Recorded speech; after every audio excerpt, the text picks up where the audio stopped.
So hello everyone, welcome back to our channel. तो आज का जो हमारा टॉपिक है ना, वो यूनिट 2 है, किसका? कॉम्प्लेक्स एनालिसिस का। मतलब ये कॉम्प्लेक्स एनालिसिस का आएगा कंटिन्यूएशन वाला पार्ट है, बट इसका यूनिट 2 दे रखा है हमारे सिलेबस में। तो चलो शुरू करते हैं। तो इसका जो पहला टॉपिक है ना, वो है लॉरेंट सीरीज। आइए देखते हैं लॉरेंट सीरीज होता क्या है। देखो, लॉरेंट सीरीज क्या होता है। मान लो एक सर्कल C1 है, ठीक है। सर्कल क्या है? ये सर्कल है C1, और एक ये सर्कल है C2, ठीक है। कौन सा सर्कल है? C2। इनकी रेडियाई भी बना लेते हैं। मान लो ये सेंटर से इसका सर्कल का रेडियस है R1, और बड़े वाले सर्कल का रेडियस है R2, ठीक है। सिंपल सा यहाँ पे साफ दिख रहा है कि R2 जो है ना, वो ग्रेटर देन है R1 के। ठीक है, इतनी बात हमें समझ आती है।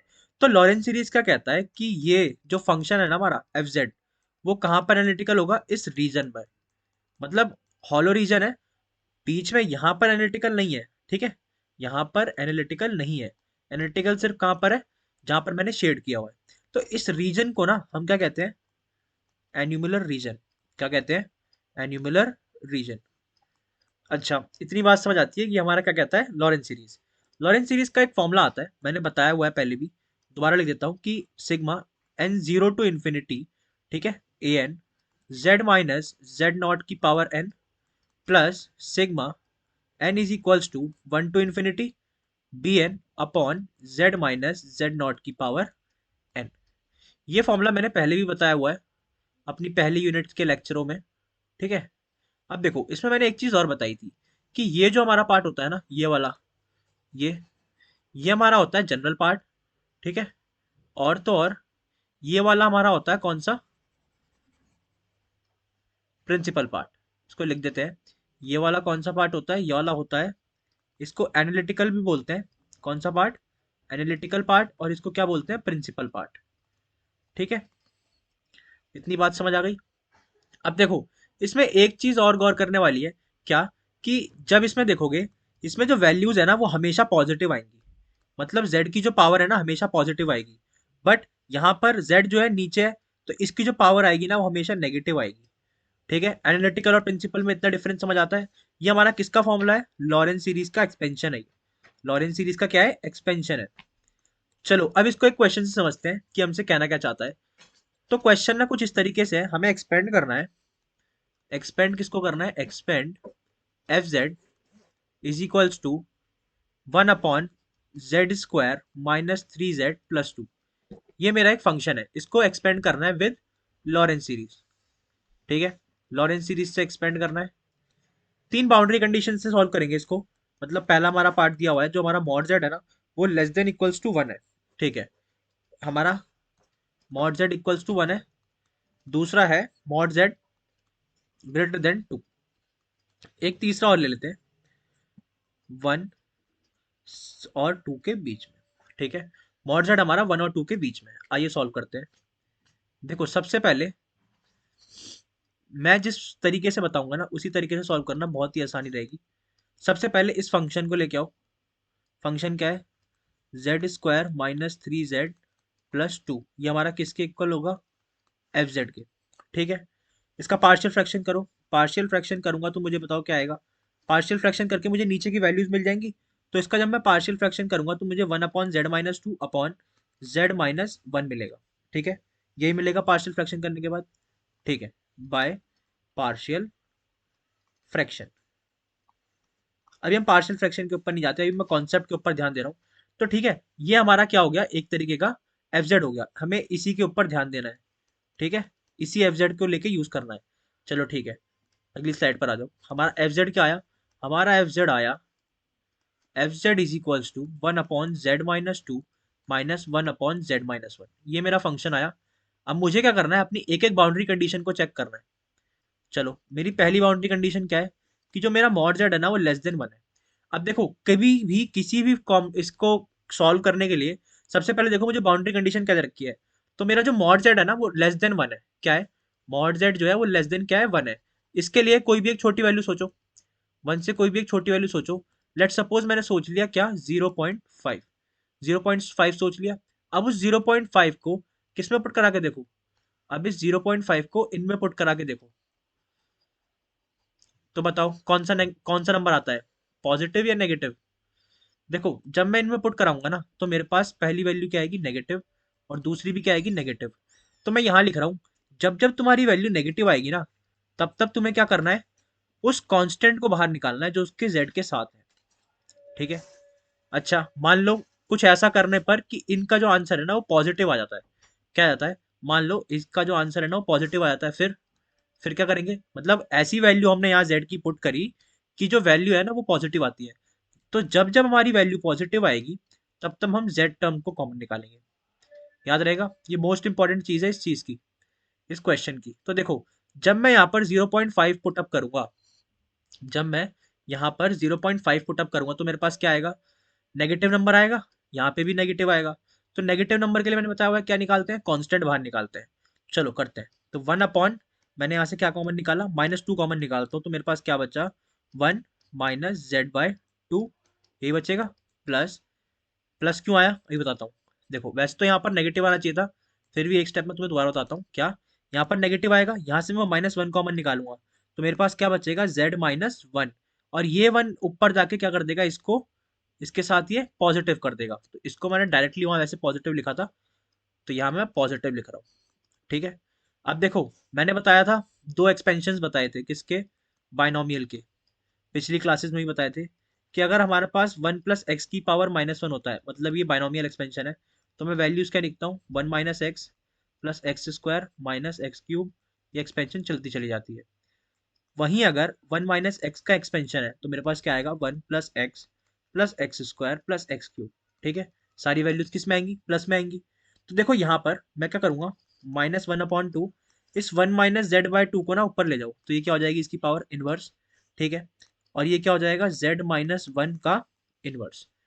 अब देखो, इसको एक्सपेंड करना है यूजिंग, किसको यूज करना है, यूजिंग दीज एक्सपेंशन। चलो एक स्लाइड इंसर्ट करवा लेते हैं और इस क्वेश्चन को हम निपटा देते हैं फटाफट। तो देखो हमारा जो आया आंसर, वो आया -1/2, 1 - z/2 का इनवर्स, और क्या आया, प्लस प्लस z-1 का इनवर्स। ठीक है, z-1 आ रहा है ना, हाँ। या एक सेकंड, हमने कॉमन क्या निकाला z-1 में से, अच्छा 1 कॉमन निकाला ना, तो हाँ ठीक है, कैसे भी कर सकते हो, कोई दिक्कत नहीं है। इसमें से हमने 2 कॉमन निकाला, तो हमारे पास यही वैल्यू बची। ठीक है। चलो अब आगे सॉल्व करो। क्या करेंगे, -1/2, क्या लिखूंगा इसे, 1 प्लस z/2 का होल स्क्वायर, प्लस, वैसे यहाँ पर ना ये आएगा 1 - z आएगा, पीछे भी 1 - z आएगा, क्योंकि हमने देखो जब कॉमन निकाला ना, तब वैल्यूज थोड़ी सी उल्टी हो जाएंगी। वो भी -1 कॉमन निकाला है हमने। तो एक काम करते हैं, इसको लिख लेता हूँ, क्या आएगा, 1 - z, 1 - z, और पीछे भी क्या आएगा, 1 - z, क्योंकि -1 कॉमन निकाला था ना। हाँ अब सही है। अब देखो इसकी मैं एक्सपेंशन कर रहा हूँ, क्या आएगा, 1 प्लस z/2 का होल स्क्वायर प्लस z/2 का होल, यहाँ पर स्क्वायर नहीं आएगा, यहाँ पर आएगा स्क्वायर, प्लस z/2 का होल क्यूब। ठीक है। ये एक्सपेंशन हो गई किसकी, इस वाली टर्म की। ठीक है, मैं लिख देता हूँ, इस वाली टर्म की ये एक्सपेंशन है। ठीक है, इसकी एक्सपेंशन ये है। और अगर मैं इस वाले की एक्सपेंशन करूं, नीचे लिख रहा हूं, प्लस क्या आएगा बताओ, 1 plus Z square plus Z cube. ये किसकी एक्सपेंशन है, ये एक्सपेंशन है, ये एक्सपेंशन है इसकी। ठीक है, मैंने हाईलाइट कर दिया जिससे तुम लोग को देखने में आसानी हो। तो ये तो आंसर हो गया फर्स्ट वाले का। ठीक है, इसको तुम यहीं पे आंसर छोड़ सकते हो, कोई दिक्कत नहीं है। चाहो तो जेड वाली टर्म्स को एक तरफ ले लो, जेड स्क्वायर वाली को सॉल्व करना चाहो तो कर सकते हो, बट मैं भी यही छोड़ता हूँ, कॉन्सेप्ट बताने की बात है ना। फिर अपना दूसरा जो पार्ट आता है ना, वो हमसे क्या कहता है, जो हमारा मॉड जेड है ना, किसके किसके था, >2 है। हमारा जो मॉड जेड है वो >2 है। अच्छा, >2 की वैल्यू सोचो, >2 मैंने सोच ली एक 3। अच्छा 3 को ना इस फंक्शन में पुट करा के देखो, अब क्या आएगा इस फंक्शन में पुट कराने के बाद, 3 - 2 = 1 आएगा, और इसमें पुट कराने के बाद +2 आएगा। तो अब क्या करेंगे, अब देखो मैंने बताया था ना, जब जब हमारा टर्म पॉजिटिव आए तब हमें क्या करना है, जेड की टर्म कॉमन निकालनी है। तो देखो मैं इसका बस एक हिंट और दे देता हूँ, एफ जेड हमारा क्या था, 1/z-2 माइनस 1/z-1, यही था ना फंक्शन, 1/z-2, हाँ ठीक है यही है। अब क्या करना है इसमें, मैंने बोला जेड की टर्म कॉमन निकालनी है, जेड कॉमन निकालो, क्या बचा 1/2 - जेड, माइनस यहाँ से भी जेड कॉमन निकाला, क्या बचा 1 - 1/z। समझ आ गया? कुछ नहीं करना, आप देखो सिंपल हो गया काम। एक स्लाइड और इंसर्ट कराता हूँ, बस इसका हिंट दूंगा, इसको सॉल्व आप खुद करना। ठीक है, क्या आया था 1/z, और अब देखो 1/1 - 2/z, इसमें भी ऊपर चला जाएगा, क्योंकि हम इसमें भी क्या लगाएंगे, बाइनोमियल एक्सपेंशन, माइनस, और क्या आएगा 1/z, और साथ में क्या था 1 - 1/z का इनवर्स। अब देखो सेम काम इसमें भी यही होगा, इसमें भी क्या लगेगा, इसमें भी बाइनोमियल एक्सपेंशन लगेगा। अब इसमें आप बाइनोमियल एक्सपेंशन लगाओ, और इसमें भी बाइनोमियल एक्सपेंशन लगाओ। समझ आ गई बात? मैं बता देता हूँ, इसमें बाइनोमियल एक्सपेंशन लगाओ और इसमें लगाओ, जो भी हमारा आंसर आएगा ना रिक्वायर्ड, वो हमारा आंसर होगा। ठीक है। अच्छा, थर्ड पार्ट भी मैं डिस्कस कर देता हूँ। देखो जैसे ये वाला पार्ट है, इसमें हमें क्या करना होगा, इसमें हमें जो वैल्यू है ना 1 और 2 के बीच की लेनी पड़ेगी। 1 और 2 के बीच की वैल्यू क्या होगी, 1.5 ले लो। 1.5 लेते ही जो एक फंक्शन बनेगा उसमें वैल्यूज पुट कर देना, तो थर्ड पार्ट का भी तुम्हें क्या मिल जाएगा, आंसर मिल जाएगा। ठीक है, आई होप इतनी बात समझ आ गई होगी। और अब लॉरेंस सीरीज के सारे क्वेश्चन हो जाएंगे। चलो ठीक है, आगे बढ़ते हैं। अब एक और क्वेश्चन देखते हैं लॉरेंस सीरीज का, जो कि हमारा पिछली साल ना मिड टर्म में आया था। तो ये क्वेश्चन बहुत इजी है, मैं इसका हिंट देता हूँ आपको करना क्या है। देखो ध्यान से देखोगे ना, कि हमारे पिछले क्वेश्चन का जो थर्ड पार्ट था उसी के जैसा क्या है, एक बाउंड्री कंडीशन है। तो मैंने बताया ना इसके अंदर हमें क्या पुट करना है। चलो मान लो मैंने इसके अंदर ना एक वैल्यू सोची 1.5। अच्छा, इस वैल्यू को भी पुट करने से पहले जो हमारा फंक्शन है, क्या है function, F Z is equals to क्या है, -2z + 3 बाय कितना है, z² -3z + 2। इसको सबसे पहले तो नीचे की तरफ से क्या करना पड़ेगा, मिडल टर्म स्प्लिटिंग करो, उसकी वैल्यूज निकालो। चलो निकालते हैं। मिडल टर्म स्प्लिटिंग करता हूँ इसकी, मिडल टर्म स्प्लिटिंग करूंगा, नीचे वाले की क्या आएगी। अच्छा, नीचे वाले की ही क्यों कर रहे हैं, हमारा फंक्शन नॉट डिफाइंड भी डिपेंड किस पे करेगा, नीचे वाले पे। क्योंकि हमारी जो p/q की फॉर्म होती है उसमें q नॉट इक्वल्स टू 0 होता है। p 0 हो जाए कोई दिक्कत नहीं है, बट q नहीं होना चाहिए। तो हम नीचे वाली टर्म को सॉल्व करते हैं। देखो सबसे पहले इसका मिडल टर्म स्प्लिटिंग करता हूँ, -2z -z + 2 यही आएगा। इसमें से z कॉमन निकालो, क्या बच्चा z-2, -1 कॉमन निकाला, क्या बच्चा माइनस। ठीक है, तो हमारी जो वैल्यू आई वो क्या आई, z-1 और z-2। तो मैं क्या कह सकता हूँ, फंक्शन कैसा बन गया, अब ये फंक्शन बन चुका है ऐसा। इसको कट कर लेते हैं। ये मेरा फंक्शन बन चुका है -2z + 3 बाय z-1 और z-2। अब अगर ध्यान से देखोगे, अभी हो गया पिछले क्वेश्चन जैसा। अब इसके अंदर क्या करना है, इसके अंदर लगाओ पार्शियल फ्रैक्शन। क्या लगाओ, पार्शियल फ्रैक्शन लगाओ। फिर जो भी एफ जेड मिलेगा उसको लेकर क्या लगाना है, लॉरेंस सीरीज। और लॉरेंस सीरीज में भी क्या पुट करना है, देखो एक ही कंडीशन है, 5 नंबर का क्वेश्चन है, एक ही कंडीशन लगानी है, क्या 1.5 पर पुट करके देखो। जैसे देखो, अब इसका जो पार्शियल फ्रैक्शन आएगा, अगर उसमें 1.5 पुट करने पर वैल्यू तुम्हारी जो है नेगेटिव आती है, तो किसको, कांस्टेंट को कॉमन निकालो। मान लो वैल्यू पॉजिटिव आती है तो जेड टर्म को कॉमन निकालो। ठीक है, सिंपल सी बात, इतना ही क्वेश्चन है। अच्छा, अब हमारे सिलेबस में ना एक आती है कन्फॉर्मल मैपिंग। कन्फॉर्मल मैपिंग पे जाने से पहले एक काम करते हैं, थोड़े सा ना मैपिंग को देख लेते हैं, जो हमने नॉर्मल पढ़ी हुई है छोटी क्लासेस में। चलो मैपिंग देखते हैं। होता क्या है, डोमेन रेंज हमने पढ़ी थी रिलेशन फंक्शन में। ठीक है, क्या पढ़ी थी, डोमेन और रेंज। डोमेन रेंज पढ़ी थी। होता क्या है, मान लो ये एक सेट ए है, ठीक है, और ये एक सेट बी है। एक सेट ए और एक सेट बी है, मेरे पास जो फंक्शन है ना, वो फंक्शन मैंने ले लिया z² है। z² भी नहीं, x² ले लेते हैं, अभी मैं तो उसकी बात कर रहा हूँ ना, नॉर्मल नंबर्स की। तो एक काम करते हैं, फंक्शन जो है मेरा वो क्या है, x² है। तो मान लो अगर पहली वैल्यू 1 ली, 2 ली, 3 ली, ये वैल्यू चलती चली जा रही है। तो बताओ, 1 का जब मैं इस फंक्शन में पुटअप करूंगा तो क्या होगा आंसर, 1 आएगा, क्योंकि 1² इज 1। 2 का पुट करूंगा तो क्या आएगा, आंसर इज 4। 3 का पुटअप करूंगा तो क्या आएगा, आंसर इज 9। ये भी वैल्यू, जितनी वैल्यूज पुट करते जाओगे उतना आंसर आता चला जाएगा। अब होता क्या है, हम बोलते थे डोमेन क्या होता है, जो भी हम उसके अंदर वैल्यू इनपुट दे रहे हैं, तो एज अ इनपुट हम क्या क्या दे रहे हैं, 1 2 3, ये वैल्यूज जितनी तुम देते चले जाओगे उतना आंसर आता चला जाएगा। रेंज क्या होती थी, रेंज होती थी, जैसे इसका आंसर क्या क्या आ रहे हैं, इसके आंसर आ रहे हैं 1 4 9। क्या आ रहा है, 1 4 9, ये हमारा आंसर आ रहा है। अच्छा, एक टर्म और होती थी कोडोमेन।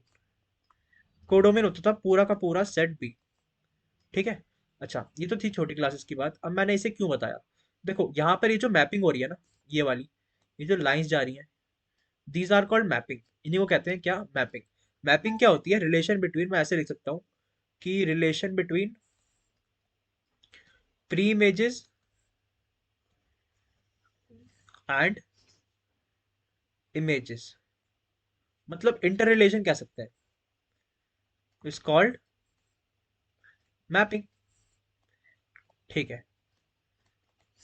अच्छा, इस मैपिंग को भी प्लॉट करने के लिए देखो हमारा जो फंक्शन है, फंक्शन क्या है, फंक्शन है हमारा एक्स स्क्वायर का। तो बताओ, अच्छा जब हम रेंज निकालते थे तब हम इस एफ एक्स को क्या लिखते थे, तब हम इस एफ एक्स को ऐसे ऐसे इन्वर्ट कर देते थे ना, तो हमारा एफ एक्स क्या होता था, वाई के इक्वल होता था। तो हमारा जो वाई है ना वो एफ एक्स के इक्वल होता है, और ये पूरा एक्स स्क्वायर के इक्वल है। तो देयर फोर हमारा जो फंक्शन है ना, मतलब बिकॉज जो हमारा फंक्शन है Y is equals to X square है, तो इसका ग्राफ बताओ कैसे बनेगा। इसका ग्राफ कुछ ऐसे बनेगा, पैराबोला। ठीक है, ये हमारा क्या बन गया, पैराबोला, इसका ग्राफ। अच्छा, ये तो नॉर्मल रियल नंबर्स की मैपिंग हो गई। कन्फॉर्मल मैपिंग ना थोड़ा थोड़ा इंटर रिलेटेड है, किससे, कि हमारा कॉम्प्लेक्स नंबर की, देखो हमारा ना कॉम्प्लेक्स एनालिसिस का मकसद ही यही है कि हम रियल नंबर्स को तो हम पढ़ चुके हैं, बट कॉम्प्लेक्स नंबर्स को हम कैसे प्लॉट करें। कन्फॉर्मल मैपिंग थोड़ा सा उसी का पार्ट है। अच्छा देखो, हुआ क्या, ये एक 1D प्लेन था। कौन सा वाला, रुको बताता हूँ, कलर चेंज कर लूँ। देखो ये जो सेट था ये एक 1D प्लेन है, ये भी क्या होगा, 1D प्लेन है, क्योंकि देखो ध्यान से, अगर मैं इसमें वैल्यूज पुट करना चाहूँ तो मैंने यहाँ पर 1D प्लेन पे एक वैल्यू पुट करी होगी, एक यहाँ पर पुट करी होगी। तो एक इसका वन मिला के, इसका वन मिला के, इन दोनों ने कितने 2D प्लेन को कवर अप किया। ठीक है, अब देखते हैं हमारे उसके लिए कितने प्लेन्स लगते हैं कन्फॉर्मल मैपिंग के लिए, या फिर कॉम्प्लेक्स नंबर को अगर हमें क्या करवाना है, पुट अप करवाना है, तो कितने मैप लगेंगे। जैसे देखो, मैंने बताया कि जो हमारा W होता है वो क्या होता है, U प्लस आयोटा V। अच्छा हम इसको ऐसे भी कह सकते हैं, जो W होता है ना वो U X comma Y plus I V X comma Y. इसका मतलब जो हमारे u और v है ना, ये x और y की टर्म्स में होगी।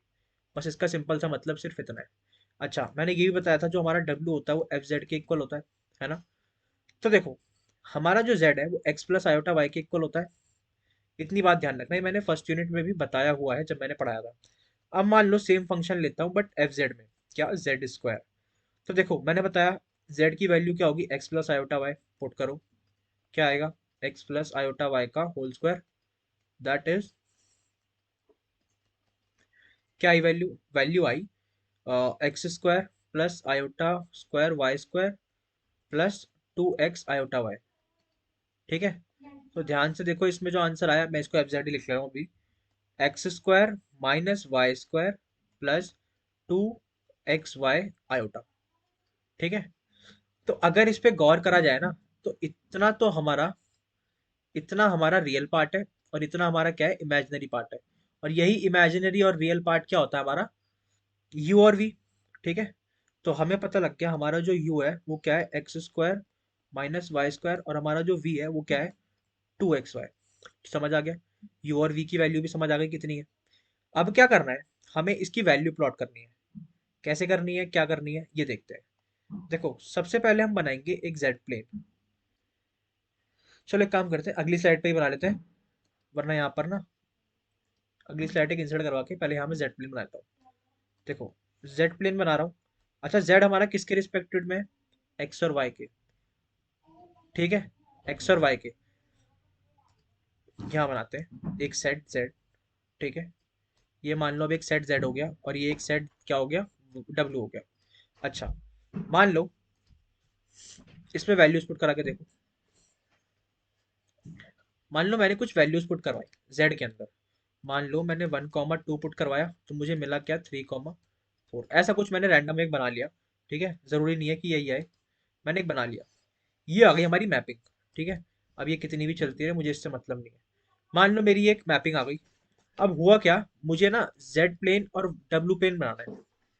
तो होगा क्या, ध्यान से देखो, मैंने जब वहां बताया था रियल नंबर्स के लिए, तो वहां हर एक सेट को एक प्लेन चाहिए था।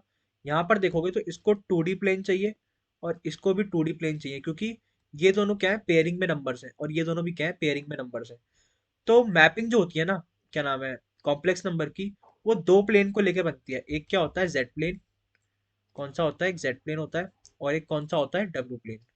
दोनों का लेकर कॉम्प्लेक्स नंबर को हम प्लॉट करते हैं। मान लो ये हमारा था 1, 2 जेड प्लेन के ऊपर, तो मान लो ये हो गया 1 और A1 2, यहाँ कहीं हमारा पॉइंट आ गया पहला वाला। ठीक है, अब मैंने ऐसे ही प्लॉट करवा दिया।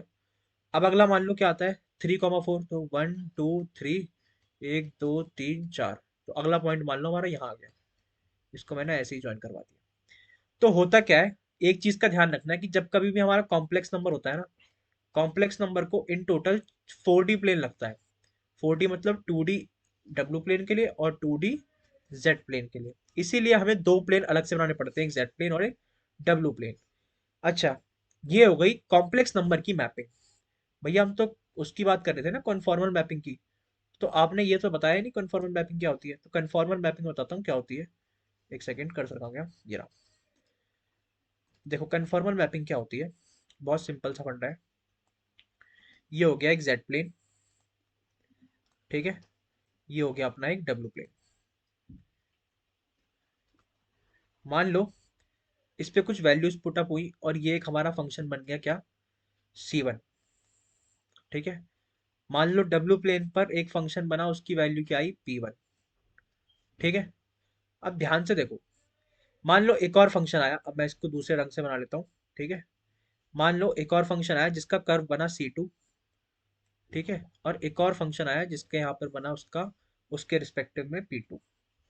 तो हमारे पास जो होता है ना, जो वैल्यू होती है, कन्फॉर्मल मैपिंग होती क्या है, कन्फॉर्मल मैपिंग होती है जब हमारा थीटा, मतलब थीटा जो है, मतलब दोनों कर्व्स के बीच का एंगल, है ना, जेड प्लेन और डब्ल्यू प्लेन के बीच का, जेड प्लेन और किसका, डब्ल्यू प्लेन, इन दोनों के बीच का जो थीटा है ना, अगर वो आपस में इक्वल होगा तो होगा क्या, जेड प्लेन और डब्ल्यू प्लेन के बीच का थीटा, और तो और मान लो देखो, जैसे इन दोनों के बीच का एंगल, एंगल थीटा, और ये देखो ध्यान से देखोगे ना तो दोनों एंटी क्लॉकवाइज है। क्या है, एंटी क्लॉकवाइज, एंटी क्लॉकवाइज। तो कन्फॉर्मल मैपिंग होती है जब दोनों के बीच का थीटा भी इक्वल हो, और तो और इनका जो एंटी क्लॉकवाइज है ना, ये कभी भी क्लॉकवाइज नहीं होना चाहिए, मतलब एक ही डायरेक्शन में होना चाहिए।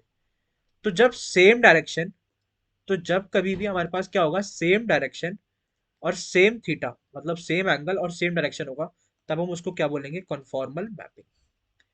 बात समझ आई, कन्फॉर्मल मैपिंग। और जब सेम एंगल और डिफरेंट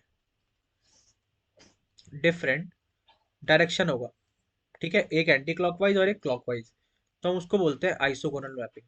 क्या बोलते हैं, आइसोगोनल मैपिंग। याद रहेगा, बस इतनी सी कहानी है हमारी कन्फॉर्मल मैपिंग की। तो आई होप इस बात को आप समझ पाए होंगे।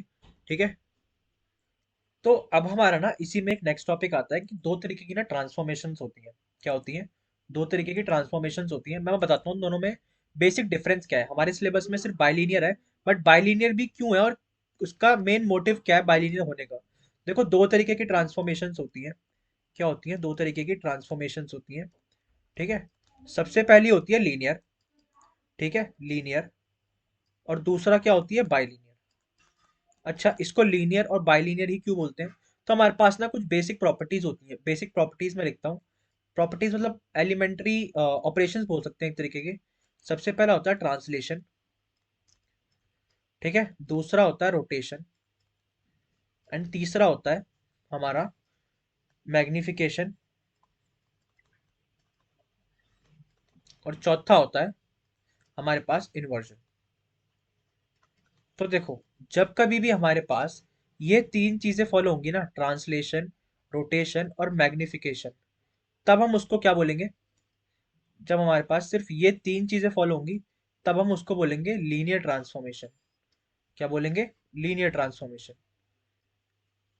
अच्छा, और जब हमारे पास ये चारों की चारों, मतलब जब हमारे पास ये चारों की चारों वैल्यूज यूज होंगी, कौन कौन सी, ट्रांसलेशन, रोटेशन, मैग्निफिकेशन और इन्वर्जन, तब हम क्या बोलेंगे, इंक्लूडिंग ऑल, ये भी, ये भी, ये भी और ये भी। तो जब हमारे पास all four properties are, all four properties are all four properties are included, जब ये चारों प्रॉपर्टीज इंक्लूड हो जाती है ना, तब हम उसको क्या कहते हैं, then it is known as then it is known as bilinear transformation. Bilinear transformation. Bilinear transformation. ठीक है, इसको क्या बोलते हैं, बाइलिनियर ट्रांसफॉर्मेशन। अब तुम्हें इतना जानने की जरूरत नहीं है कि भैया ये ट्रांसलेशन क्या होता है। ट्रांसलेशन मतलब थोड़े बहुत तो वर्ड तुम्हें समझ आते होंगे कि इनमें वैल्यूज क्या है, इनका मतलब क्या है। देखो मतलब सिर्फ इतना सही है, ट्रांसलेशन मतलब उसी चीज को आगे कहीं उठा के रख देना, रोटेशन मतलब रोटेट कर देना, मैग्निफिकेशन मतलब बड़ा कर देना, इन्वर्जन मतलब उल्टा कर देना। तो मतलब इतना डिटेल में जाने की जरूरत नहीं है, बट तुमसे अगर कोई पूछे कि बाइलिनियर ट्रांसफॉर्मेशन होता क्या है, तो बता देना जो चारों प्रॉपर्टीज को फॉलो करे, मतलब ट्रांसलेशन, रोटेशन, मैग्निफिकेशन, इन्वर्जन, उनको क्या कहेंगे, बाइलिनियर ट्रांसफॉर्मेशन। ठीक है, इतनी बात समझ आती है। चलो, so our next topic is residue क्या होता है। चलो देखते हैं रेजिड्यू क्या होता है। ठीक है, तो रेजिड्यू के लिए भी सबसे बेसिक जो हमारी ट्रांसफॉर्मेशन लगती है, तो देखो लॉरेंट सीरीज, फिर से देखते हैं लॉरेंट सीरीज को। देखो लॉरेंट सीरीज ना अगर देखा जाए तो बिल्कुल बेसिक है सब चीज की, सब में घूम फिरा के लॉरेंट सीरीज ही लग रही है। चलो एक काम करते हैं, इसको दूसरे पेन से लिख लेते हैं, वैल्यूज अच्छी आएंगी। 0 to infinity, ठीक है, a n z minus z not की power n plus sigma 1 to infinity b n upon Z minus z not की पावर एन। ये हो गया हमारा लॉरेंट सीरीज। अच्छा, लॉरेंट सीरीज में हमारे पास जो वैल्यूज है, अब मैं बताता हूँ एक नई चीज। जो हमारी ए एन की वैल्यू होती है ना, वो किसके इक्वल होती है, ए एन की वैल्यू होती है 1/2 पाई ऑफ आयोटा क्लोज्ड इंटीग्रल किसका, ये फंक्शन टी का आता है। किसका फंक्शन आता है, एफ टी में कन्वर्ट हो जाता है, और क्या होता है, टी माइनस जेड नॉट की पावर एन प्लस वन और डी टी। याद रहेगा, ध्यान से देखो, थोड़ी बहुत ना कॉची इंटीग्रल फॉर्मूला की फॉर्म है ये, और इसका डेरिवेशन भी उसी चीज से है। तो धीरे धीरे फॉर्मूला ना याद हो जाएंगे जितनी बार प्रैक्टिस करोगे लिख लिख के। अब बी एन की बात करें, देखो हमारा काम ना बेसिकली तुमने देखा होगा हर बार हमारी काम सिर्फ क्या आती है, प्रिंसिपल टर्म आती है। जनरल टर्म तो बस लिखी हुई है, उसका इतना कोई काम नहीं होता। यहाँ भी हमें bn से ही मतलब है रेजिड्यू में। तो चलो इसकी फॉर्म लिखते हैं, 1/2 पाई आयोटा, ठीक है, closed integral of f t by t minus z naught by minus n plus one d t. ठीक है, ये किसका फॉर्मूला है, bn का। अच्छा, ये आपने क्यों लिखवाया भैया, बताता हूँ। हमारे पास क्या होता है, जो हमने, अब मैं दोबारा ना यहाँ पर वो लिख लेता हूँ तुम्हारे लिए, प्रिंसिपल टर्म जो हमारी होती है, सिर्फ प्रिंसिपल टर्म लिख रहा हूँ, ठीक है। 1 to infinity, और क्या थी, b n by z minus z not की पावर एन। ठीक है, होता क्या है, हमारे पास रेजिड्यू वो होता है, रेजिड्यू होता है, कहाँ गया ये रहा, रेजिड्यू होता है कोफिशिएंट ऑफ, किसका coefficient, coefficient of Z minus z not की पावर माइनस वन। ध्यान से देखो, मैंने कितनी बार बताया कि जो ये प्रिंसिपल पार्ट होता है ना, इसकी पावर हमेशा नेगेटिव आती है। तो ध्यान से देखोगे तो यहाँ पर भी इसकी पावर क्या है, नेगेटिव ही आ रही है ना। इसको मैं मिटा देता हूँ वरना तुम लोगों को दिखाई नहीं देगा नोट्स में। ठीक है, यहाँ भी इसकी पावर देखोगे क्या मिल रही है, नेगेटिव ही मिल रही है। इसका मतलब जो भी हमारा कोफिशिएंट आएगा ना प्रिंसिपल पार्ट का, मतलब bn के साथ जो भी हमारा कोफिशिएंट आएगा, उसको हम क्या बोलेंगे, रेसिड्यू। और रेसिड्यू जो हमारा जो होता है ना, हमेशा फिक्स होता है। मतलब b1 जो आएगा ना, हमेशा हमारा जो b1 आएगा, वही हमारा क्या कहलाता है, रेसिड्यू। तो जो भी कोफिशिएंट आएगा z माइनस जेड नॉट का, उसको हम क्या बोलेंगे, रेसिड्यू। और रेसिड्यू a की वैल्यू होगी, सिंपल। चलो एक एग्जांपल देखते हैं। एग्जांपल है z की power -4 e to the power iota a z. ठीक है, इसका रेसिड्यू निकालना है at z is equals to zero. ठीक है, z is equals to zero पर इसका आयोटा वो निकालना है, रेसिड्यू। चलो रेसिड्यू कैसे निकालेंगे देखते हैं, एक स्लाइड इंसर्ट करवा के इसका आंसर भी निकाल लेते हैं। क्वेश्चन क्या था, पहले यहाँ पर देखते हैं। देखो जो हमारा z है ना, उसका रेसिड्यू किस पे निकालना है, जीरो पर। तो इसका मतलब हमारी जो वैल्यू आएगी ना, वो किसकी आएगी, z इनवर्स की आएगी। इसका मतलब 1/z, जो भी हमारा 1/z का कोफिशिएंट होगा वो क्या होगा, residue of this function, residue of this function. समझ आया? अब देखते हैं इसका रेजिड्यू निकालना कैसे है। यहाँ पे मैं दोबारा लिख देता हूँ, अगर मैं इसको एक्सपेंड करना चाहूँ 1 to infinity तो मैं कैसे लिखूंगा, है ना? इसका चलो एक बेसिक से पहले एक नॉर्मल लिख लेते हैं, z माइनस जेड नॉट की पावर n। इसमें वन पुट करो, ध्यान से देखो इसकी वैल्यू स्टार्ट भी वन से होंगी, तो b1 और z माइनस जेड नॉट की power -1 plus b2 z minus z not की पावर -2। ठीक है, ऐसे ये कोफिशिएंट चलते चले जाएंगे। समझ आई बात? ये मैंने एक्सपेंड करके लिख दिया, समीशन भी मैंने खोल दिया है। अब देखते हैं हम चाहते क्या है। हम चाहते हैं z की power -4 iota a Z exponential of iota a Z. अच्छा, क्या तुम इसको ऐसे लिख सकते हो कि ये हमारा कुछ ऐसा है ना, iota a Z upon Z की पावर 4। सही है या नहीं? सही लिखा है ना? मैंने क्या करा, जेड की पावर -4 थी, नीचे लाके जेड की पावर 4 प्लस कर दी। अब क्या तुम्हें इसको देखकर कुछ याद आता है? एक बार मैं इसको देखकर कुछ याद आया? मैंने एक एक्सपेंशन पढ़ाई थी यूनिट 1 बिल्कुल स्टार्टिंग में। किसकी? ई टू द पावर एक्स की। ई टू दी पावर एक्स की एक एक्सपेंशन पढ़ाई थी। वो एक्सपेंशन क्या थी? अगर याद होगी, 1 + x square by 2 plus x cube by 3 factorial. साथ में क्या आते हैं? सारे फैक्टोरियल आते हैं, और ये वैल्यूज ऐसी चलती चली जाती है। अब आएगा उसका काम। समझ आया मैंने वहां पे क्यों लिखवाया था? क्योंकि ये पूरा बेसिक है, इसके बिना कॉम्प्लेक्स एनालिसिस ना अधूरी है, 3 4 एक्सपेंशन। इसलिए मैंने स्टार्टिंग में बता दिया था। अब ये जो वैल्यू है, पुट करो। यहाँ पर पूरी जो x की वैल्यू है वो आयोटा ए जेड है, तो उसको यहाँ इससे रिप्लेस करो। क्या आएगा देखो, 1 plus iota a z plus iota a z का होल स्क्वायर बाय 2 फैक्टोरियल। ठीक है, प्लस आयोटा ए जेड का whole cube by z, sorry 3 factorial. इसको एक्सपेंड करते रहो। नीचे क्या आ रहा है? नीचे देखोगे z की पावर 4 आ रही है। समझ आया? एक साइड और लगेगी। देखो, काम करते हैं, इस पूरे को कॉपी कर लेते हैं।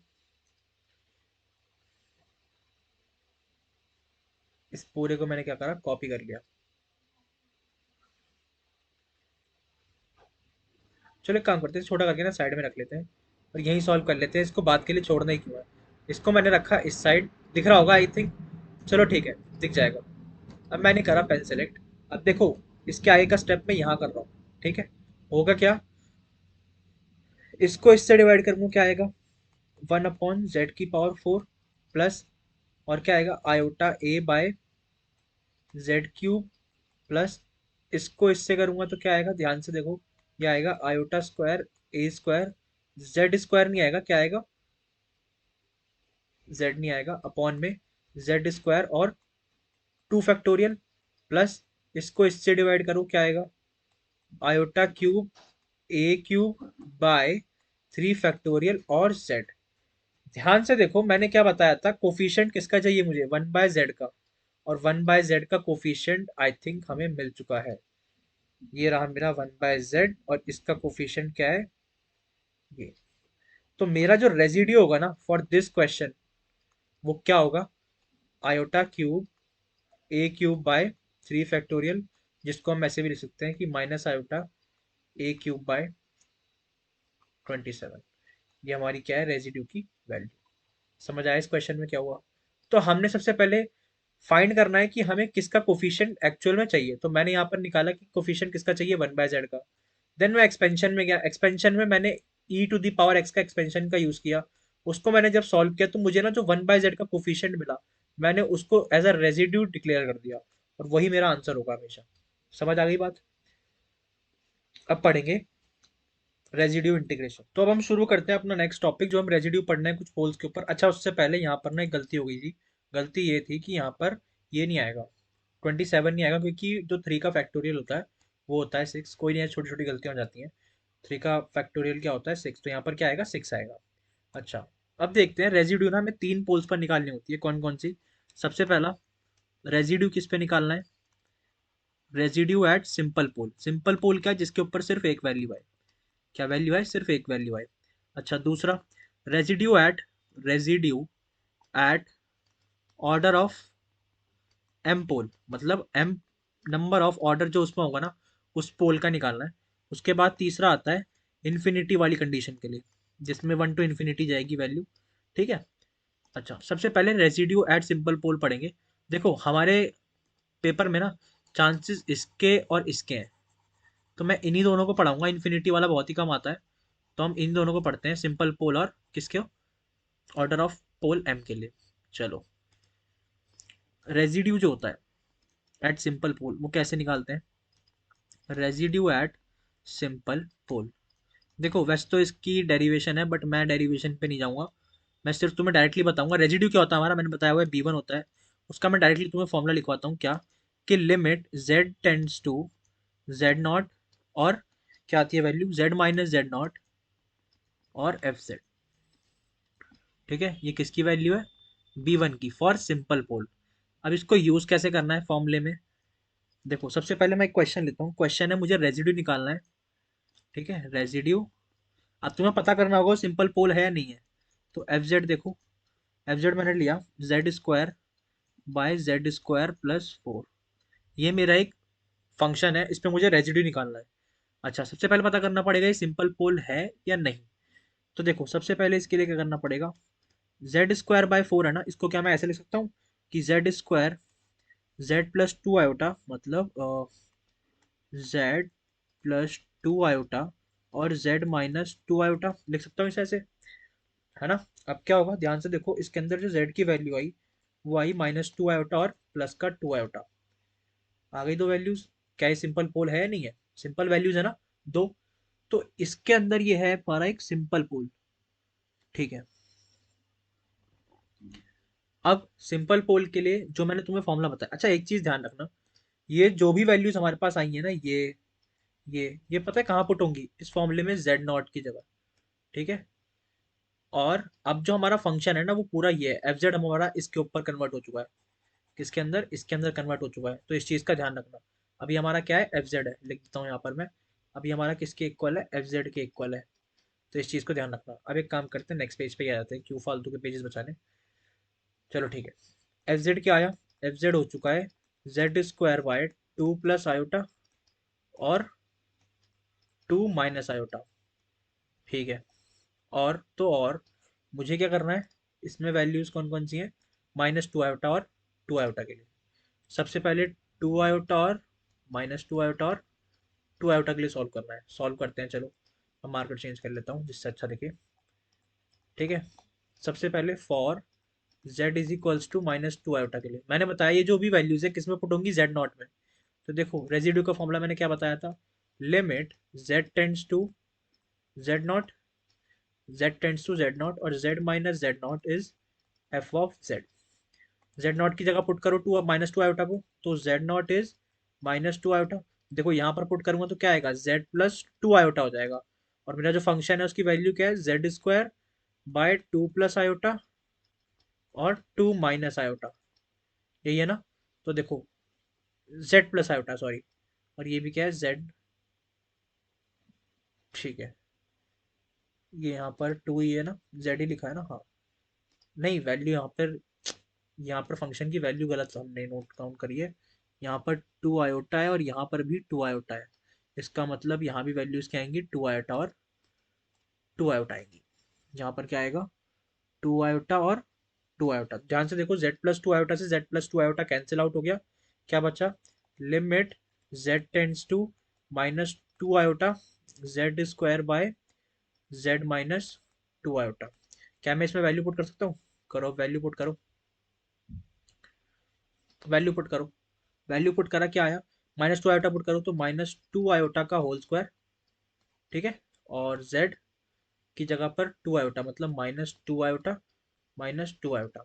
क्या आया, 4 आयोटा का होल स्क्वायर और -4 आयोटा, है ना। 4 से 4 कैंसिल आउट, तो आंसर मेरा आया माइनस का आयोटा। ठीक है। तो ये किसका रेजिड्यू हुआ for simple pole of this question? अच्छा, ये तो सिंपल पोल की बात थी। अब अगर मैंने बताया ऑर्डर ऑफ एम पोल, है ना, मान लो किसी ऑर्डर पे है, तो मैं क्या करूंगा, अब इसका भी एक फॉर्मूला होता है। क्या फॉर्मूला होता है? देखो लिखवाता हूँ। इसके लिए जो फॉर्मूला होता है वो होता है, स्लाइड इंसर्ट करवाई, residue of order m. Order m पोल,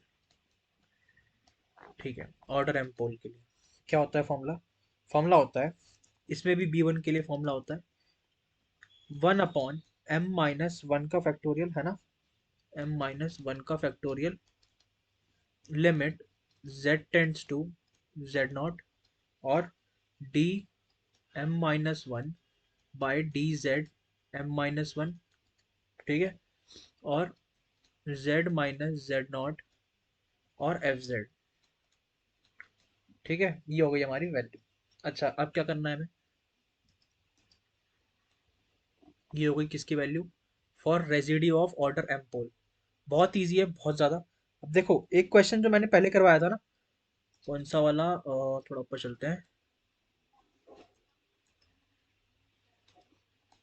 कहाँ गया, जिसका आंसर जो हमने गलत निकाला था हल्का सा, जिसका मैंने 27 लिख दिया था, आई थिंक, कहाँ गया, हाँ ये रहा, ये वाला क्वेश्चन।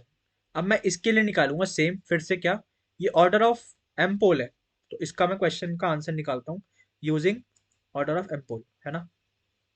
चलो स्लाइड को ऊपर कर देते हैं।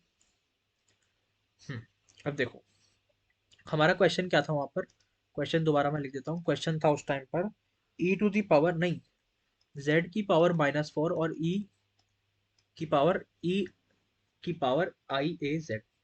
अब देखो, इसके अंदर मैंने बताया था इसको सबसे पहले क्या करना है, ई ए आई जेड बाई जेड की पावर 4, है ना। ये अब किसके इक्वल हो गया? एफ जेड के। अच्छा, और इसकी कंडीशन से अब हमें मतलब नहीं है, कंडीशन थी हमारी z is equal to zero. अच्छा, z is equal to zero क्या है? फिर से वही बात, ये हमारा क्या है, एज अ जेड नॉट। समझ आया? जो काम हमने अभी सिंपल पोल में किया वही काम यहाँ भी। तो ये जो भी जीरो है, ये जो भी z की वैल्यू है ना जीरो, ये किसकी तरह वर्क करेगी? जेड नॉट की तरह। अच्छा, अब बात आती है m कैसे पता लगेगी। तो ध्यान से देखो यहाँ पर ऑर्डर कितना है, ऑर्डर है 4। तो इसका जो m है ना, मतलब ऑर्डर, m इज ऑर्डर, वो किसके इक्वल है? 4 के। तो अब सॉल्व हो जाएगा, चलो करते हैं। m is 4 and z naught is 0। Formula क्या है? Formula is b1 is equals to 1/m-1 का फैक्टोरियल, ठीक है, limit, z tends to z not और d m-1 d z m-1 और z नॉट की पावर m और एफ जेड, ठीक है। ये इतना सा हमारे पास फॉर्मूला है। अब इसमें हमें क्या करना है, b1 की वैल्यू निकालनी है। हमें m भी पता है, z नॉट भी पता है, तो पुट करो। m क्या है मेरा? 4, तो ये हो जाएगा 3 factorial, limit z tends to 0 हो जाएगा z नॉट की जगह, उसके बाद d cube by D Z cube, है ना, और z minus z naught is z, और z की power cube of f Z. अच्छा नहीं, z minus z not, F Z यहाँ पर क्या है हमारे पास, एक सेकेंड, एफ जेड की वैल्यू पुट कर लेते हैं। हाँ, एफ जेड की वैल्यू क्या है? एफ जेड अभी हमने पीछे निकाला था, एफ जेड इज ये ई ए आई जेड, पुट कर लेते हैं पीछे, क्या है, e to the power i a z by z की पावर 4, है ना। अच्छा, यहाँ पर 3 थोड़ी आएगा, यहाँ 3 नहीं आएगा गाइस, यहाँ 4 आएगा, क्योंकि हमारी m जो है वो 4 है उसकी वैल्यू, ठीक है। तो z की पावर 4 से z की पावर 4 कैंसिल आउट हो गया। उसके बाद क्या आया, b1 की वैल्यू आई 1/3 फैक्टोरियल इज 6। अब गलती नहीं करेंगे हम, ठीक है, z टेंड्स टू 0 और D cube by D Z cube, और यहाँ पर जो वैल्यू आएगी वो किसको हमने करना है differentiation, E A I Z. तो देखो, जब हम इसको 3 बार डिफरेंशिएशन करेंगे इसका, तो ध्यान से देखो, एक बार करूंगा तो ई ए आई जेड आएगा, और उसके साथ जो उसकी पावर आएगी नीचे क्या आ जाएगी, आई ए नीचे आ जाएगा, है ना। तो अगर मैं इसका 3 बार करूंगा डिफरेंशिएशन, तो मुझे वैल्यू क्या मिलेगी, वैल्यू मिलेगी 1/6। इसका डिफरेंशिएशन करके आएगा, लिमिट को ऐसे ही रखता हूँ, z टेंड्स टू 0, क्या मिलेगी वैल्यू, वैल्यू मिलेगी ई आई ए जेड और आई ए का होल क्यूब। देखो z की यहाँ कोई टर्म बची नहीं है, है ना, z की यहाँ पर अब कोई टर्म बची नहीं है, तो ये लिमिट भी अब हट जाएगी, लिमिट अब हट जाएगी, z की सिर्फ एक टर्म है 0, तो ये e to the power 0 is 1, तो ये तो अब खत्म हो जाएगा। क्या यहाँ आ जाएगा? नहीं, यहाँ नहीं आएगा, एक स्लाइड और एंटर करवानी पड़ेगी। चलो, हमारी वैल्यू क्या आई थी, b1 इज 1/6, है ना, लिमिट z टेंड्स टू 0, और क्या आ रहा था, e to the power i a z और i a का होल क्यूब। पुट कराओ अब z की जगह पर 0, तो देखो क्या आएगा, 1/6 ई टू दी पावर 0, क्योंकि ये पूरा इसको क्या कर देगा, अब 0 कर देगा ना z से मल्टीप्लाई होने के बाद, और आयोटा क्यूब और a क्यूब। ध्यान से देखो, ये पूरा हो जाएगा 1, तो आंसर जो आएगा b1 का वो क्या आएगा, 1/6 minus of iota a cube. ध्यान से देखो, पहले भी हमारा आंसर रेजिड्यू का ना यही आ रहा था, बट ये थोड़ा सा एक लंबा मेथड है। मैंने पहले भी इस क्वेश्चन को कराया, इसका आंसर तब भी वही आ रहा था। चेक कर लेते हैं, यही आंसर आ रहा था ना, मुझे तो यही याद आ रहा है। देखो वहां पे भी आंसर क्या आ रहा है, यहाँ पे भी आंसर यही आ रहा है। ध्यान से देखो, तो यहाँ पर भी आंसर क्या आ रहा है, -a³/6, और पीछे भी आंसर अभी क्या आया, नीचे भी अभी आंसर यही आया, -a³ -i⁴/6। समझ आया, दोनों का आंसर सेम आया, मतलब आप किसी भी मेथड से कर लो। बट हमारे पास जो क्वेश्चन आता है ना पेपर में, वो आता है कि सिंपल पोल के लिए या फिर ऑर्डर ऑफ एम पोल के लिए, वो बहुत ही नॉर्मल क्वेश्चन के लिए होता है जो मैंने ऊपर करवाया था। ये मेथड बिल्कुल करेक्ट है to do any question of residue in your exam, until वो इन्फिनिटी का क्वेश्चन हो। वैसे इन्फिनिटी का आता नहीं है, ऑर्डर ऑफ एम पोल का या फिर सिंपल पोल का ही आता है, क्योंकि ज़्यादा बड़ा क्वेश्चन नहीं आता, क्योंकि इस चैप्टर से कॉची लॉरेंस सीरीज का ये क्वेश्चन बड़ा आता है, रेजिड्यू इंटीग्रेशन आएगा जो मैं भी करवाऊंगा।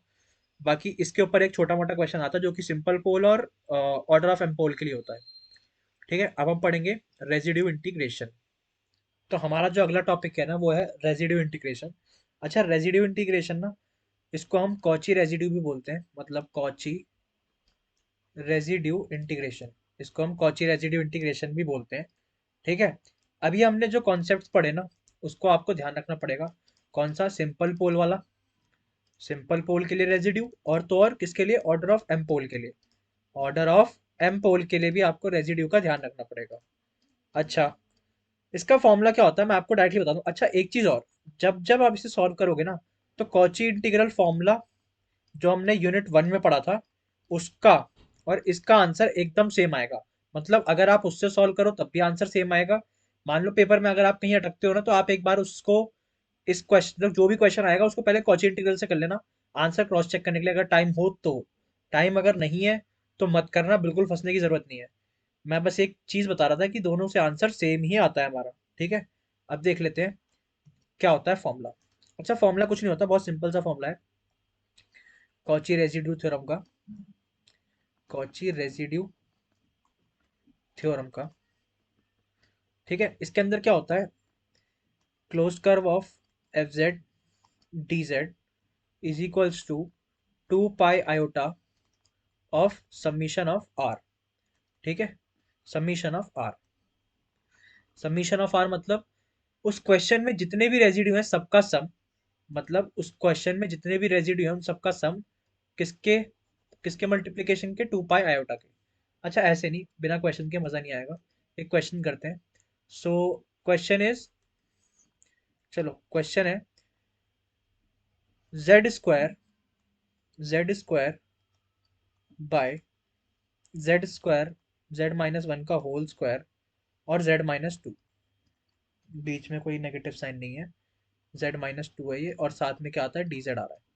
ठीक है, इसके ऊपर एक कंडीशन दे रखी है, z इज इक्वल्स टू 2.5। अच्छा, हम जितने भी क्वेश्चन कर रहे हैं यूनिट 1 और यूनिट 2 में, जितने भी ये क्वेश्चन है जिसमें ये बाउंड्री कंडीशन है, ध्यान देना, जो मैंने एक टेबल लिखवाई थी ना, जिसमें सेंटर, जिसमें रेडियस हमेशा आर रहता है, और डिपेंड करती है वैल्यूज की, a,0 है, 0,b है, या फिर a,b है।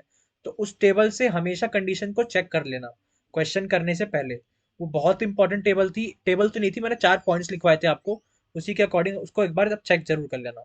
अच्छा, अब इसमें देखो ध्यान से, दो पोल आएंगे, एक तो अगर मैं इसको सॉल्व करता हूँ तो इसके दो पोल आएंगे, और इसका अपना एक सिंगल पोल आएगा, निकाल लेते हैं। तो देखो, अगर मैं इसको सॉल्व करूँ तो मेरे पास आएगा z, z के अंदर दो पोल्स आएंगे, एक आएगा -1 और एक आएगा +1। अच्छा, इसको सॉल्व करने पर z का एक पोल आएगा 2।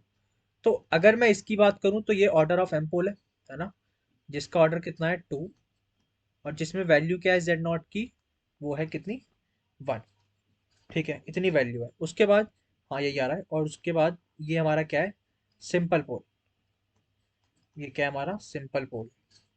दोनों का हमने फॉर्मूला पढ़ा हुआ है कि हम रेजिड्यू कैसे निकाल सकते हैं, सिंपल पोल का और ऑर्डर एफ एम पोल का। तो हमें दोनों का अलग अलग पहले रेजिड्यू निकालना है, और उस रेजिड्यू के बाद उनको यहाँ पर रखकर, इसमें रखकर ऐड कर देना है। ठीक है, चलो आते हैं। सबसे पहले इसे मिटा लेते हैं, अच्छा नहीं लग रहा। ठीक है, चलो क्वेश्चन के सॉल्यूशन पर आ जाते हैं। अब हमने कॉन्सेप्ट डिस्कस कर लिया। अब हमारे पास तीन पोल कौन कौन से, -1 +1 और कितना 2, जिसमें से इसको मैं डिफरेंशिएट कर लेता हूँ, बीच में लिख लेता हूँ, इसको अलग कर लेता हूँ। चलो पहले सिंपल पोल का निकालते हैं। सिंपल पोल क्या है, z इज इक्वल्स टू 2। इसका मतलब जो z नॉट की वैल्यू है कितनी हो गई, 2। अच्छा, मैंने सिंपल पोल के लिए रेजिड्यू कैसे बताया था, b1 is equals to limit z tends to 0 z not और z माइनस z नॉट और f ऑफ z। चलो पुट करो, वैल्यू क्या आएगी, b1 is equals to limit z tends to, कितना आएगा 2 सिंपल पोल के लिए, और z माइनस 2, और तो और एफ जेड क्या है मेरा, पूरा एफ जेड लिख दो यहाँ पर। एफ जेड है Z square, F Z is Z square by z minus 1 का होल स्क्वायर और जेड माइनस 2।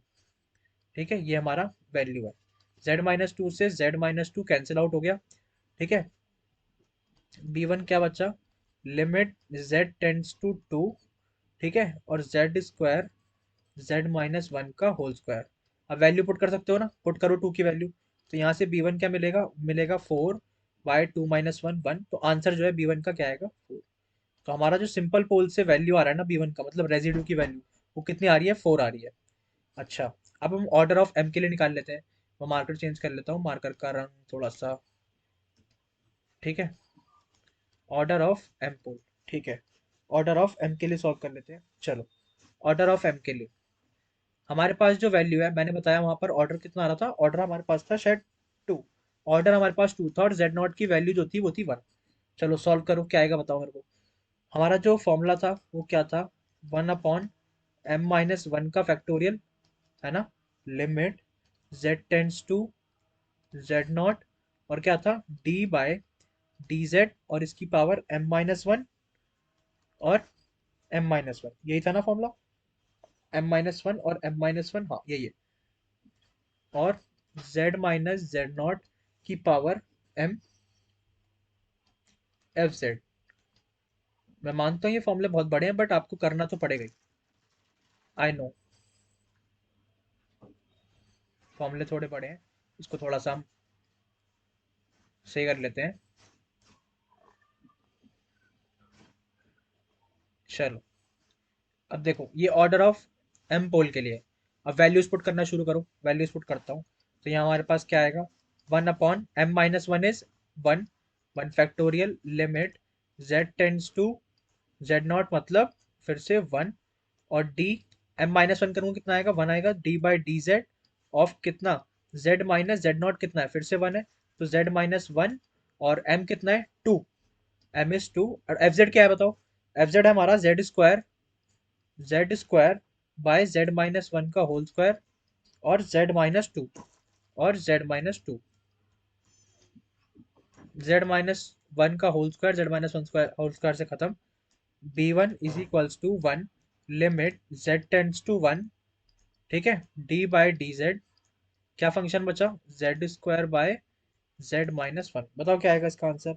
इसका जब तुम डिफरेंशिएशन करोगे ना, तो एक स्लाइड और एंटर करवा लेते हैं यहाँ से। मैं डायरेक्ट वैल्यू लिखता हूँ कि जो मुझे चाहिए इसके अंदर। ठीक है, लिमिट z टेंड्स टू 1, ठीक है, जो हमारी वैल्यू आएगी वो आएगी z माइनस 2 आफ्टर इंटीग्रेशन। ठीक है, मैं डायरेक्ट वैल्यू लिख रहा हूँ, u माइनस वी लग रहा है ना उसमें, इसको -2z जेड स्क्वायर। ठीक है, मैंने इसमें वैल्यूज भी पुट करा ली है। आप करोगे तो इसके बाद आंसर यही आएगा, z-2 का होल स्क्वायर।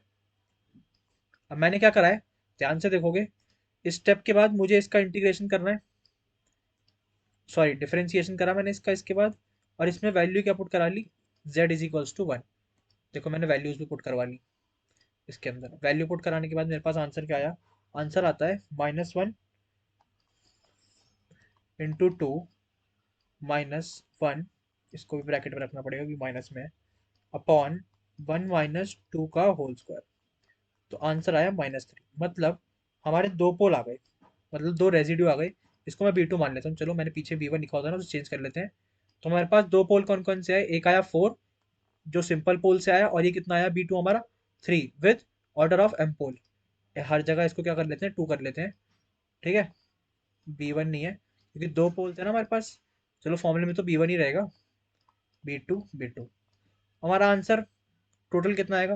देखो सिंपल पोल के लिए और किसके लिए निकालना था, देखो सिंपल पोल के लिए बताया था मैंने, और किसके लिए, ऑर्डर ऑफ एम पोल के लिए, दोनों का निकाल चुके हैं।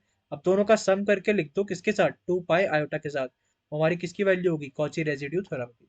तो देखो जो हमारी वैल्यू होगी, उसकी वैल्यू, उसका आंसर क्या आएगा, उसका आंसर आएगा एफ जेड डी जेड की जो वैल्यू आएगी वो आएगी 2 पाई आयोटा, और इन दोनों का सम कर दो, दोनों का सम करोगे तो क्या आएगा, 1 आएगा। तो हमारा जो आंसर है वो 2 पाई आयोटा ही हमारा क्या है, आंसर है। समझ आ गया, ये हमारा क्या है, आंसर। तो कॉची रेजिड्यू थ्योरम कुछ नहीं है, उसके अंदर हमें सारे पोल्स निकालने होते हैं। मैंने दो फॉर्मूले बताए, एक ऑर्डर ऑफ एम पोल और सिंपल पोल। दोनों का पोल निकाल के रेजिड्यू जो आएंगे उनके उनके पोल से उन दोनों को ऐड करो और किसके साथ लिख दो, 2 पाई आयोटा के साथ लिख दो, जो कि मैंने इस फॉर्मूले में आप लोगों को बता दिया, और इससे एक क्वेश्चन भी सॉल्व करा दिया। आई होप इसके बाद अब सारे क्वेश्चन हो जाएंगे। ठीक है, अब हमारा लास्ट टॉपिक रहता है एक यूनिट 2 में। देखो पॉइजन्स वाला जो है ना, पॉइजन्स वाला आप खुद करना, मेरे मेरे लिहाज से इतना ज़्यादा इंपॉर्टेंट नहीं है, इसलिए मैंने उसे कराया भी नहीं। मैं अब एक लास्ट बाइलिनियर ट्रांसफॉर्मेशन कराऊंगा, जिसको मोबियस भी कहते हैं, हमारे सिलेबस में है। तो अब उसकी बात करते हैं। टॉपिक है ना वो है बाइलिनियर ट्रांसफॉर्मेशन। मैं बाइलिनियर ट्रांसफॉर्मेशन को पहले ही बता चुका हूँ, जो चार प्रॉपर्टीज को फॉलो करे, कौन कौन सी। चलो पहले लिख लेते हैं बाइलिनियर ट्रांसफॉर्मेशन। अच्छा, बाइलिनियर ट्रांसफॉर्मेशन जो होता है ना, उसको हम मोबियस ट्रांसफॉर्मेशन भी कहते हैं। क्या कहते हैं, मोबियस ट्रांसफॉर्मेशन। बाइलिनियर ट्रांसफॉर्मेशन को हम क्या कहते हैं, मोबियस ट्रांसफॉर्मेशन। अच्छा, बाइलिनियर ट्रांसफॉर्मेशन बता चुका हूँ कौन कौन सी होती है, जो कौन कौन सी प्रॉपर्टीज फॉलो करती हैं। पहला जो होता है वो क्या फॉलो करता है, ट्रांसलेशन। दूसरा, दैट इज आवर रोटेशन। तीसरा, जो कि क्या होता है हमारा, तीसरा होता है magnification. And fourth one is, magnification के बाद इज, अच्छा ये तीन जो फॉलो करती हैं वो लीनियर ट्रांसफॉर्मेशन होती है। फोर्थ इसमें एक एक्स्ट्रा कौन सी आती है, इन्वर्जन, मतलब उल्टा करना। ठीक है, अब इसका फॉर्मूला पढ़ लेते हैं। फॉर्मूला क्या होता है, z - z1, ठीक है, z2 - z3, z2 - z3 bye z1 - z2 and z3 - z।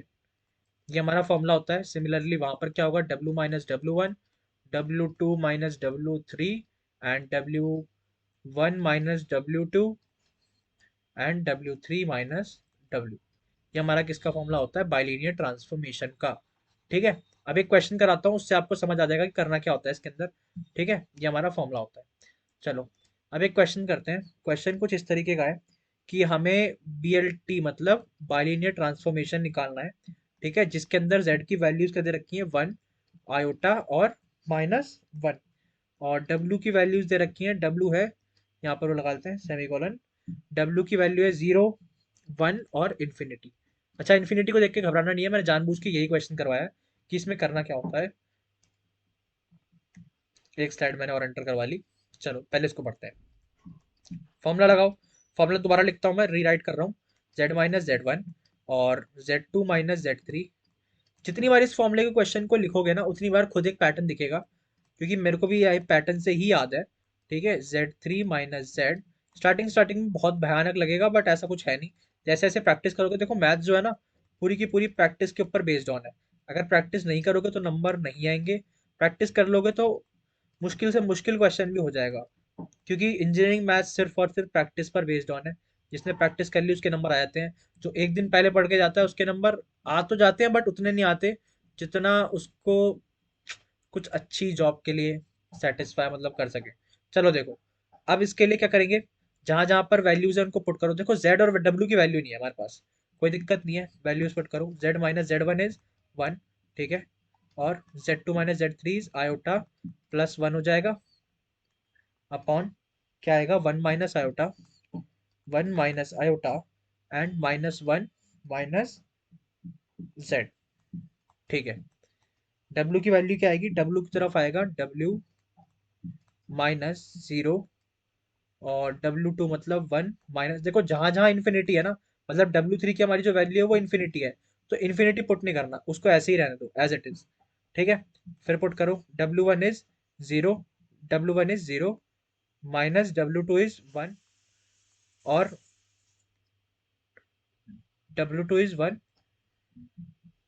W3 is infinity, infinity की जगह फिर से W3 माइनस 0। ठीक है, अब देखो मैं फिर से इन वैल्यूज को लिख लेता हूँ। अच्छा, वैल्यूज क्या थी, Z-1, Z-1 और क्या है, आयोटा +1 और 1 माइनस आयोटा।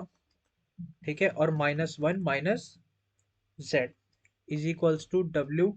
अच्छा देखो, ऊपर में से क्या मैं W3 कॉमन निकाल सकता हूँ, W3 मैं कॉमन निकालूंगा तो मेरे पास क्या बचेगा, 1/W3 -1, है ना। और W3 नीचे से भी कॉमन निकल जाएगा, नीचे कॉमन निकलेगा तो क्या बचेगा, 1 माइनस W/W3। चलो ठीक है, अब ध्यान से देखो यहाँ पर जो हमारी वैल्यू है ना, एक काम करो यहाँ पर, ये जो इक्वेशन है ये इमेजिनरी पार्ट है, और बाकी जो हमारा दूसरा वाला पार्ट है, कौन सा वाला, ये वाला, ये हमारा क्या है, रियल पार्ट है। इन दोनों को एक साथ लिख लो, लिख लिया। इसमें से माइनस कॉमन निकालो, क्या बचा, Z-1 और Z+1 कॉमन निकाल लिया। ठीक है, नीचे से भी कॉमन निकल जाएगा, तो हमारे पास वैल्यू क्या आएगी, 1 plus iota upon 1 minus iota, ये आ गई वैल्यू। अच्छा, माइनस कॉमन निकाल के मैंने यहाँ से इसको काट चुका हूँ। ठीक है, काट दिया मैंने यहाँ से, जो मेरी माइनस की वैल्यू कॉमन निकली है। अब देखो W3 से W3 कैंसिल आउट, यहाँ पर इसका हमें क्या करना पड़ेगा, इसका हमें रैशनलाइज करना पड़ेगा एक बार, कर दिया। चलो, अब एक बात बताओ, जो मेरी W3 की वैल्यू वो क्या है, इनफाइनाइट है ना, तो क्या जब मैं इनफाइनाइट, कुछ भी इनफाइनाइट क्या होता है, जीरो होता है ना, तो जब मैं यहाँ पर W3 की जगह मतलब यहाँ पर और यहाँ पर इनफाइनाइट रखूंगा तो मुझे वैल्यू क्या मिलेगी, जीरो मिलेगी। तो इसका मतलब मेरे पास जो वैल्यू आ रही है ना, वो आ रही है, W आ रही है सिर्फ और सिर्फ, वो भी माइनस का। ठीक है, हाँ, क्योंकि ये -1 बचेगा ना यहाँ पर, तो ये क्या हो जाएगा, -W आंसर आएगा इस तरफ, तो इस तरफ आएगा -W। और यहाँ पर जब मैं इसको रैशनलाइज करूंगा तो ये मुझे देगा 2 ठीक है, और Z-1/2 Z+1। ध्यान से देखो, 2 से 2 कैंसिल आउट हो जाएगा, तो हमारी जो वैल्यू आएगी ना, वो ये आएगी, आयोटा 1 - Z मतलब 1। इसको मिटा लेते हैं, ये बार बार गलत हो जा रहा है। ठीक है, अब क्या होगा, इसके अंदर वैल्यू पुट करते हैं, W इज इक्वल्स टू, मेरे पास आ रहा है आयोटा 1 - Z अपॉन 1 + Z। ये हमारा किसका आंसर है, W का।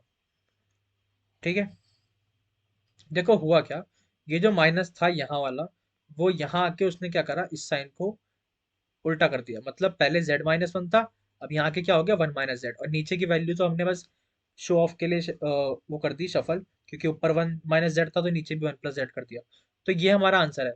अब इसको चेकआउट करने के लिए तुम्हें क्या करना होगा, मान लो एक काम करो, W की जो जो वैल्यूज दे रखी है ना, उनको पुटअप करके देखो क्या, मतलब पहले Z की वैल्यूज पुटअप करके देखो क्या उससे तुम्हारी W की जो वैल्यू हमें क्वेश्चन में गिवन है, क्या वो मिलती है। जैसे मान लो मैं Z की वैल्यू 1 पुट करूंगा, तो क्या मेरा W 0 आएगा, अगर ऐसा वैल्यूज एक करके चेक करके आंसर सही आ रहा है, इसका मतलब तुम्हारा आंसर ठीक है। ठीक है,